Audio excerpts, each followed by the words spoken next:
When Kyle Marsh showed up at the RER's office entrance in August 2023, he was nearly impossible to identify. Without shoes, severely thin, sporting facial hair extending down to his torso, and dressed in ripped coyote hide rather than normal clothing. This individual, who had vanished 5 years earlier alongside his closest companion in one of the Grand Canyon's most remote sections. This individual who was believed to be deceased. However, the most terrifying aspect wasn't his appearance. The most terrifying aspect was his account of those 5 years, of what became of his companion, and regarding who continues to inhabit the canyon's deepest areas. On the 12th of April 2018, Kyle Marsh and Brandon Lowry departed Las Vegas at 6:30 in the morning. Kyle, age 27, was employed as a photographer at a regional newspaper. Brandon, age 29, worked as a real estate commercial photographer. They both had a strong interest in landscape photography and intended to spend 7 days in Grand Canyon National Park, capturing sunrise and sunset images from obscure locations on the canyon's eastern rim. They selected the Hants Creek Trail. Among the park's most challenging and remote paths, this pathway demands a specialized permit and is deemed appropriate only for seasoned hikers. The path is 12 miles in one direction, and the trek down to the Colorado River requires 6 to 8 hours. Kyle and Brandon secured a permit for a 7-day journey from the 11th through the 18th of April. They checked in at the ranger station in Desert View on Thursday, the 11th of April, at 3 p.m. Ranger Maria Solano, who led the orientation, recorded in the logbook that the hikers possessed appropriate gear, including a GPS device, satellite telephone, and sufficient water for 7 days. Kyle designated his sister, Sarah Marsh from Reno, as his emergency contact, and Brandon designated his mother, Linda Lowry, from the identical city. Their itinerary included descending to the river using the Hants Creek Trail with a campsite at Hants Creek, followed by investigating the tributary canyons seeking compelling photography locations. Their final verified communication with civilization occurred on the 14th of April at 8:30 a.m. Kyle transmitted a text via satellite telephone to his sister. All is well. Excellent scenery. Brandon captured a spectacular sunset the previous day. Tomorrow, we'll explore the tributary canyons east of our campsite. We might be unreachable for a day or two. No need for concern. That marked their final communication. On the 18th of April, when the hikers failed to appear at the scheduled return time, Kyle's sister notified the Park Ranger Service. The preliminary search commenced that very day. A ranger team followed the primary Hants Creek path to the campsite at the creek, where they discovered remnants of a fire and multiple tin containers, but no evidence of recent human presence. The shelter and majority of the gear were absent. On the 19th of April, the search expanded, with helicopter support and the Coconino County Search and Rescue Squad. No evidence of the hikers was discovered in the Hants Creek Trail region and surrounding tributary canyons. On the 21st of April, Kyle's automobile, a red 2014 Jeep Wrangler, was discovered parked on an abandoned access route to the Red Canyon Overlook, roughly 4 miles from the designated start of the Hants Creek Trail. The automobile was secured and the keys were nowhere to be found. Within the vehicle were the registration papers, a national park road map, and an empty plastic water container. No messages or hints about the tourist intentions were discovered. The GPS tracker in the vehicle indicated that it had reached this spot on the 11th of April at 4:40 p.m. and had not been moved afterward. An extensive search persisted until the 28th of April, and the operation included National Park Rangers, volunteers from Arizona and Nevada search and rescue units, 2 helicopters, and a canine team specifically trained to locate people in challenging terrain. The search encompassed an area spanning 15 miles from the hikers' expected route, including the primary Hants Creek Trail and numerous tributary canyons and ravines. Search teams inspected all documented caves, rock shelters, and locations where hikers might have taken refuge from the elements. No trace of Kyle Marsh and Brandon Lowry was located. An official inquiry established that unpredictable weather conditions existed in the Grand Canyon region between the 11th and 14th of April.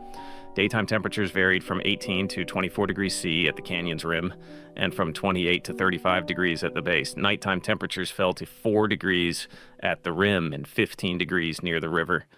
On the 13th of April, the region encountered a short rainfall with an intensity reaching 12 millimeters per hour, which might have produced dangerous conditions on the slick trails. On the 14th and 15th of April, powerful winds gusted at speeds reaching 45 km per hour. Detective Robert Campbell from the Coconino County Sheriff's Office, who handled the disappearance case, assembled a comprehensive report on the final documented movements of the hikers. Based on gas station receipts, Kyle and Brandon filled up with fuel in the town of Tucson at midday on the 11th of April. Gas station attendant Jennifer Rodriguez subsequently identified them from photos and verified that they had bought additional batteries and energy bars. At the Desert View Park convenience store, they bought canned goods and dried fruit at 2 p.m. that very day. Store clerk Mike Torres recalled them because they spent considerable time selecting their provisions and talked about the weight of their backpacks. The relatives of the vanished hikers employed private investigator David Stone, a retired FBI agent who focuses on locating missing persons in national parks. Stone performed an independent investigation spanning 3 weeks in May 2018. He questioned all hikers and park staff who were in the Hants Creek Trail vicinity between the 11th and 15th of April. A tourist family from California, James and Barbara Miller, mentioned seeing 2 young men with photography gear on the path on the morning of the 12th of April, but couldn't identify them with certainty. Ranger Thomas Wilson, who monitored the eastern section of the canyon, didn't encounter anyone on the Hants Creek Trail after the 11th of April. Stone also examined the possibility that the hikers may have strayed from their planned route.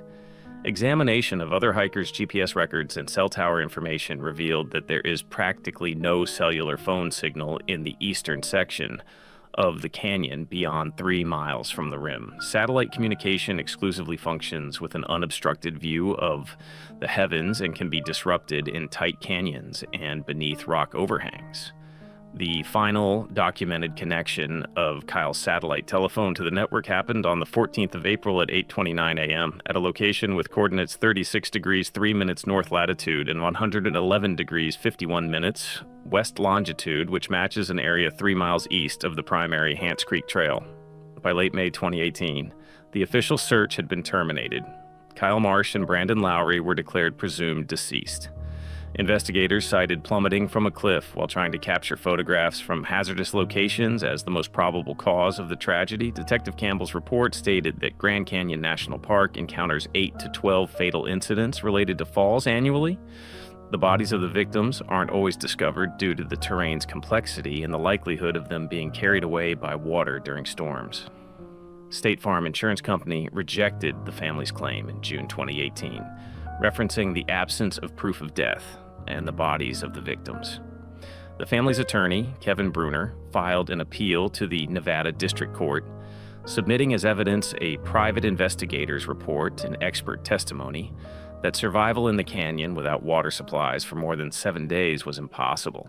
The case was reviewed until October 2019 when the court decided to declare Kyle Marsh and Brandon Lowry deceased, with a death date of the 18th of April 2018. Kyle's family obtained life insurance compensation of $250,000 in December 2019. Brandon's parents, Linda and Robert Lowry, obtained a comparable amount in February 2020. Sarah Marsh utilized part of the funds to establish a memorial fund to assist families of hikers who have vanished in national parks. Brandon's parents sold his residence in Reno and relocated with relatives in Oregon. Between 2018 and 2022, there were 4 additional incidents involving tourists in the Hants Creek Trail region. In September 2019, Marcus Johnson, a visitor from Texas, fractured his leg when he tumbled from a rock while capturing a photo, and he was evacuated by helicopter 6 hours after the distress call was received. In May 2020, a pair of visitors from Canada became disoriented on a side trail and spent 2 days without water until they were located by a search team.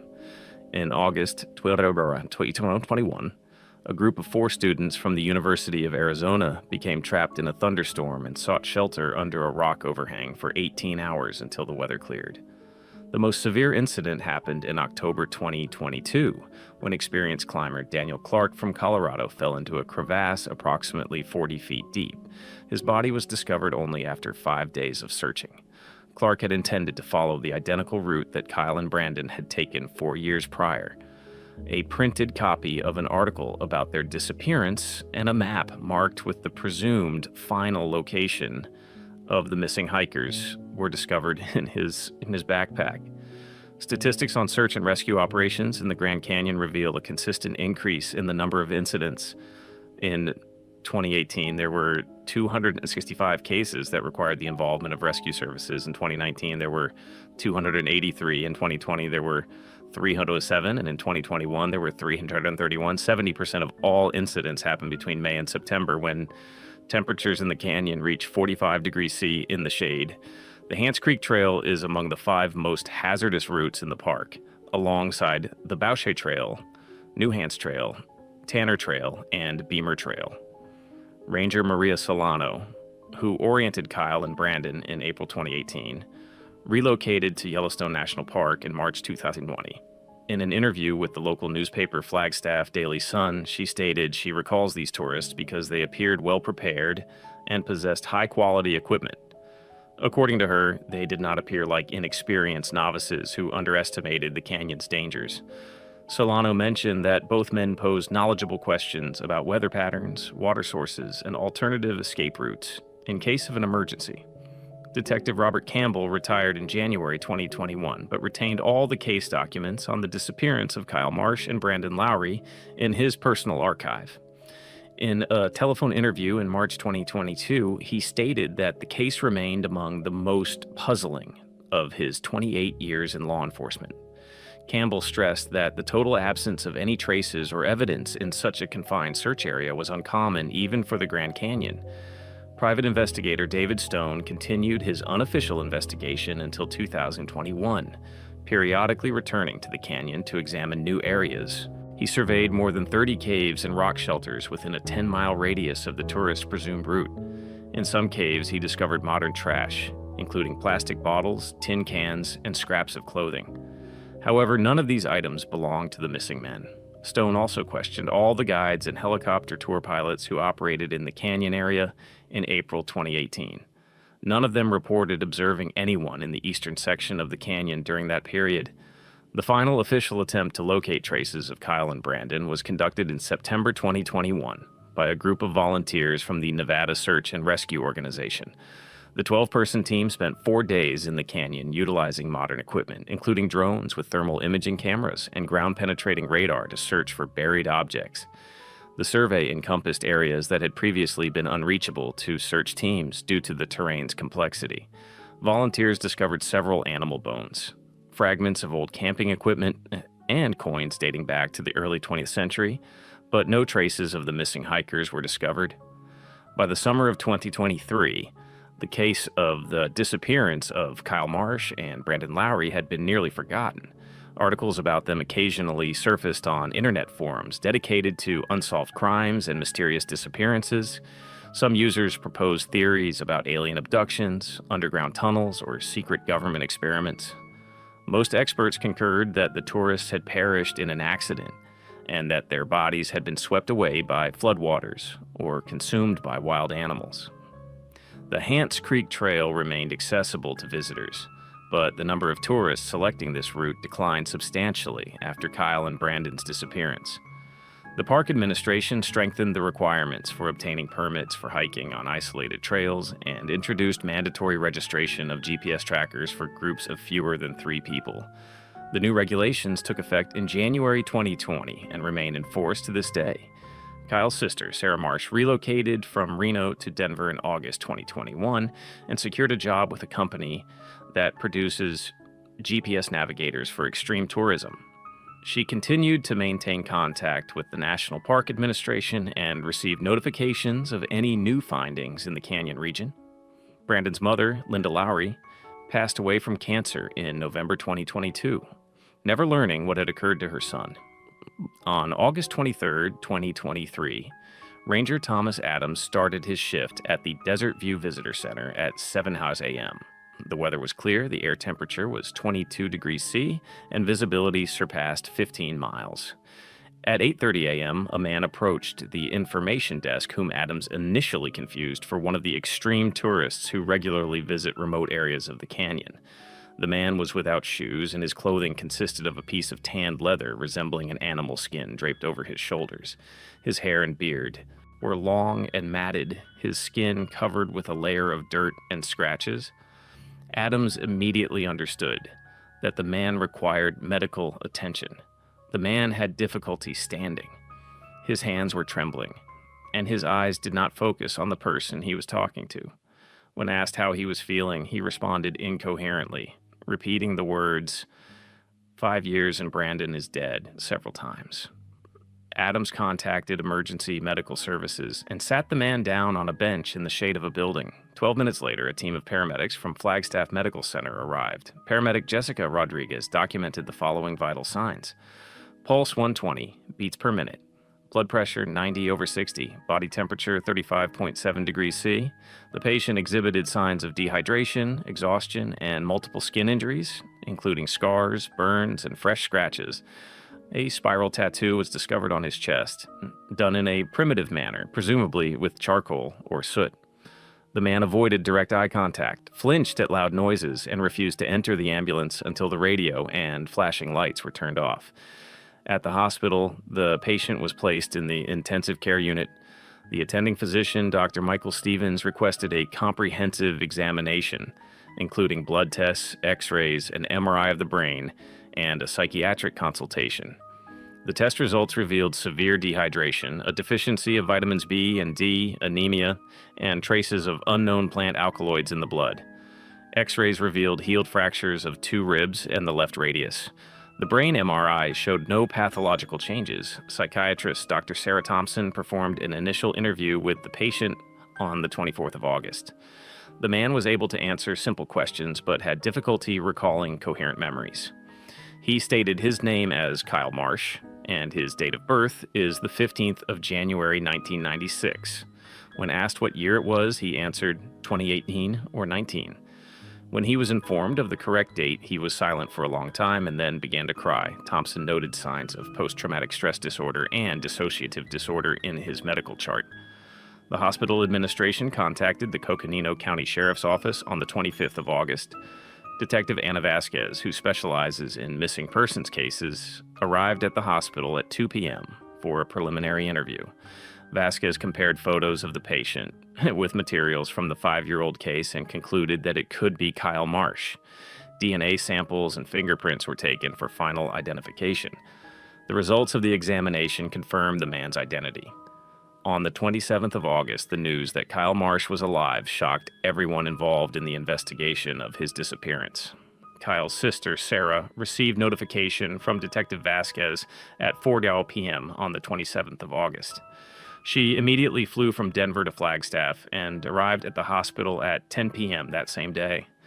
When Kyle saw his sister, he did not recognize her at first, but after a few minutes, his memory began to return. He embraced Sarah and repeated several times, "I thought I would never see you again."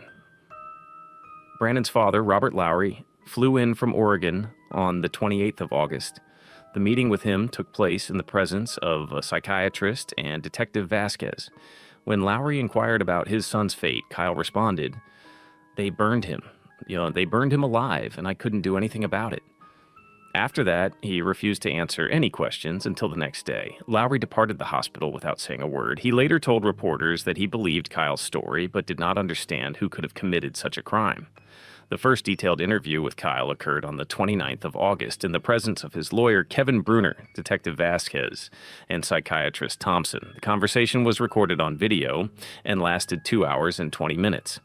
Kyle stated that on the 14th of April 2018, he and Brandon departed the main Hants Creek Trail in search of interesting angles for photography. They headed for a rock formation known as Elves Chasm, located approximately 2 miles east of their camp. According to Kyle, Brandon went ahead to scout out possible shooting locations, while Kyle retrieved his camera equipment from his backpack. A few minutes later, he heard a scream and the sounds of a struggle. When Kyle ran toward the source of the sounds, he saw Brandon being restrained by several men dressed in primitive animal skins. The attackers' faces were covered with tattoos or paint, and their hair was braided with bones and feathers woven in. They carried spears with stone tips and obsidian knives. Kyle attempted to flee, but was surrounded by 3 more people who emerged from behind the rocks. They seized him, bound his hands behind his back with a rope made of plant fibers, and covered his mouth with a piece of leather. The attackers did not utter a word. communicating with each other through gestures and quiet sounds resembling bird calls. Kyle and Brandon were led away in the opposite direction from their camp through a narrow crevice between high rocks that was invisible from the air. The journey took several hours along steep paths and rocky ledges. The captives were forced to walk without shoes, their footwear and most of their clothes having been removed from them immediately after their capture. At sunset, the group reached the entrance to a cave system located in the sheer wall of a side canyon. The entrance was camouflaged by a canopy of rocks and branches, making it impossible to see from the bottom of the canyon or from the opposite side. Inside the cave, torches burned, illuminating the corridors carved into the rock. Kyle described the dwelling as a system of interconnected caves and tunnels, extending to a considerable depth into the rock. Some rooms had niches carved out for storing food and tools, while others had sleeping areas consisting of depressions in the floor lined with animal skins.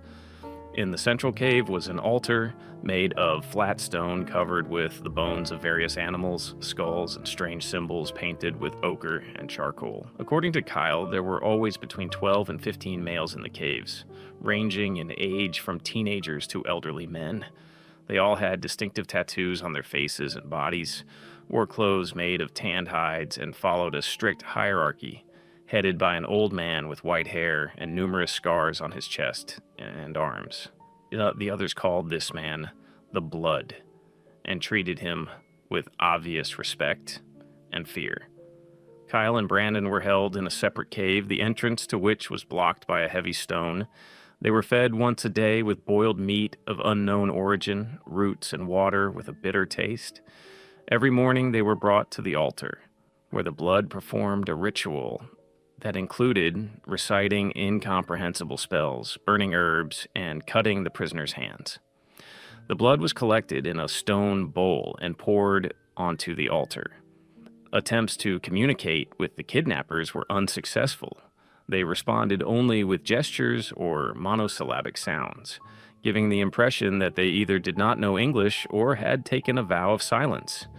Kyle noticed that some of the younger members of the group would sometimes exchange glances and whisper among themselves, but they would stop when the older members appeared. Discipline was strictly enforced. The slightest infractions were followed by painful punishments in the form of burns with red-hot metal or cuts with stone knives. 2 weeks after his capture, Brandon attempted to escape. According to Kyle, this happened during one of the rituals when the guards were distracted by an animal sacrifice ceremony. Brandon managed to exit the cave and began climbing the rock wall, but was spotted by one of the younger members of the group. He was caught a few hours later, half a mile from the caves. The punishment was immediate and public. A large fire was lit in the central cave, and a deep pit was dug in the floor, which was filled with smoldering coals and dry branches.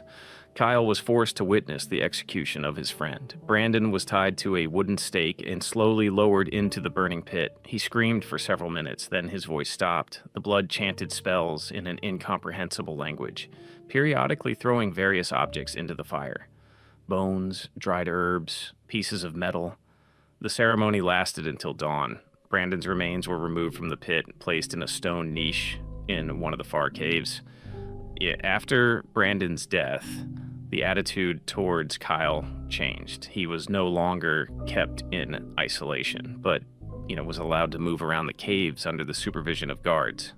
Kyle was forced to participate in daily rituals, which included arranging animal bones in a specific order, preparing decoctions from unknown plants, and wearing masks made from dried coyote and deer heads.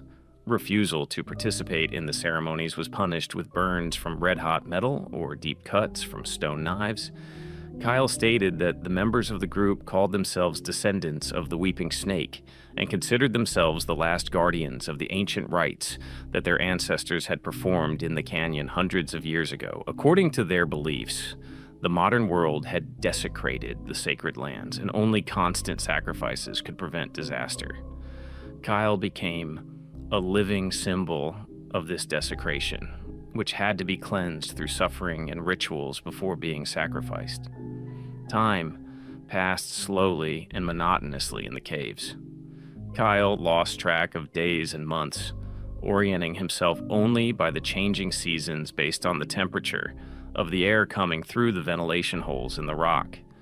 His hair and beard grew long and were periodically shaved off with stone blades. New scars and burns from ritual procedures appeared on his body. The most painful ordeal was the tattooing of his chest, which was burned with hot coals for several hours. Kyle's mental state gradually deteriorated. He began to forget the details of his former life, the names of relatives and friends, and the dates of important events. Reality became mixed with hallucinations caused by the constant use of narcotic potions. He tried to end his life several times, but the group members watched him around the clock and prevented him from seriously harming himself. The only hope for salvation was the possibility of a collapse of part of the cave system. Kyle noticed that in some tunnels there was a constant sound of dripping water, and new cracks were appearing on the walls. The destruction was especially active during rainy periods when water seeped through cracks in the rock and eroded the limestone. Kyle secretly loosened the stones in one of the weak spots, hoping to create an escape route. The opportunity arose in July 2023 when heavy rains fell in the canyon area for 4 days in a row. Part of the ceiling collapsed in one of the caves, blocking the passage to the central part of the dwelling. Most of the group members were busy clearing the debris, and Kyle's guard was down. Taking advantage of the chaos, he made his way through the section of wall he had loosened into the adjacent tunnel and began his ascent to the surface. The journey to the exit took several hours. Kyle climbed through narrow crevices and slippery ledges, losing consciousness several times from exhaustion. When he finally reached the surface, it was morning. He was at the bottom of a narrow side canyon surrounded by sheer walls over 100 feet high. The only way out was a dry creek bed leading toward the main canyon. Kyle walked along the creek bed for 3 days, feeding on plant roots and rainwater collected in rock depressions. On the 4th day, he emerged at the Lipan Point Lookout, where he was discovered by James Carter, a tourist from California. Carter immediately contacted emergency services and accompanied Kyle until the Rangers arrived. According to Carter, Kyle was in a state of extreme exhaustion. His speech was incoherent, and his behavior resembled that of a person who had suffered severe psychological trauma. The investigation into Kyle's statements began on the 30th of August, 2023. A special team, including detectives from Coconino County, FBI agents, and anthropologists from Northern Arizona University, went to the area Kyle had indicated as the location of his confinement. The search was complicated by the inaccuracy of the descriptions and changes in the terrain caused by recent rains and landslides. After a week of searching, the team discovered the entrance to a cave system that matched Kyle's description. Inside, they found evidence of long-term human habitation, fire pits, stone tools, fragments of animal skin clothing, and human bones. Examination showed that some of the bones belonged to a Caucasian male between the ages of 25 and 30, which matched Brandon Lowry's characteristics. In the central cave, an altar, described by Kyle, was found with the remains of ritual objects.